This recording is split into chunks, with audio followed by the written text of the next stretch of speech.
আসবো পরের খবরে। বারুইপুরে বিজেপি কর্মীদের হাতে আক্রান্ত তৃণমূল কর্মী। সরকারি কাজের গাড়ি ঢোকা নিয়ে তৃণমূল এবং বিজেপির মধ্যে সংঘর্ষের ঘটনা।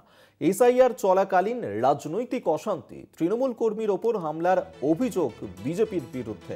বারুইপুরে এই ঘটনা, যেখানে বারুইপুরে বিজেপি কর্মীদের হাতে আক্রান্ত হয়েছে তৃণমূল কর্মী, আর তৃণমূল বিজেপির মধ্যেই এই সংঘর্ষের ঘটনা।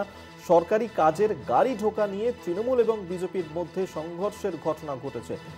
তৃণমূল কর্মীর ওপর হামলার অভিযোগ বিজেপির বিরুদ্ধে। আমরা এই নিয়ে আরো বিস্তারিত জানবো। প্রিয়গোপাল মুখোপাধ্যায় আমাদের সঙ্গে টেলিফোনে রয়েছেন প্রতিনিধি। প্রিয়গোপাল, ঠিক কোন ঘটনাকে কেন্দ্র করে তৃণমূল এবং বিজেপির মধ্যে এই সংঘর্ষের ঘটনা ঘটল?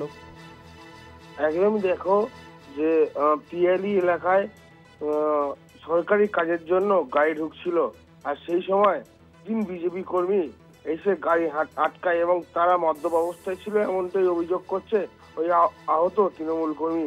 এবং ওই গাড়ি আটকে তারা ঝামেলা আরম্ভ করে। তখন এলাকার যে বুথ সভাপতি সে শিবসিন্ধু মণ্ডল, তিনি ঘটনাস্থলে যান এবং গিয়ে তাদের সঙ্গে কথাবার্তা বলতে তারা মদ্যপ অবস্থায় যেহেতু ছিল, যেহেতু বুথ সভাপতিকে গায়ে হাত তোলে এবং তাকে মারধর করে। ইতিমধ্যে তার পাশে থাকা যে সাপ্লায়ার, সেই সাপ্লায়ারকেও মারধর করে এবং সাপ্লায়ারের অবস্থা সংকটজনক হওয়ায় তাকে বারুইপুর হাসপাতালে নিয়ে আসা হয়।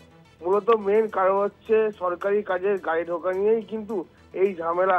ইতিমধ্যে এই প্রসঙ্গে থানায় লিখিত অভিযোগ দায়ের হয়েছে এবং পুলিশ তদন্ত শুরু করেছে। প্রিয়গোপাল, তৃণমূলের তরফ থেকে বিজেপির দিকে অভিযোগের তীর ছোড়া হচ্ছে, বলা হচ্ছে বিজেপির কর্মীরা তারা মারধর করেছে তৃণমূল কর্মীদেরকে। এক্ষেত্রে বিজেপির কোনো প্রতিক্রিয়া? এখনো পর্যন্ত বিজেপির কোনো প্রতিক্রিয়া পাওয়া যায়নি, তবে বিজেপির সঙ্গে যোগাযোগ করার চেষ্টা হলেও বিজেপির কোনো প্রতিক্রিয়া পাওয়া যায়নি এখনো পর্যন্ত। ধন্যবাদ প্রিয়গোপাল তোমায়। প্রিয়গোপাল মুখোপাধ্যায় আমাদের সঙ্গে টেলিফোনে ছিলেন প্রতিনিধি।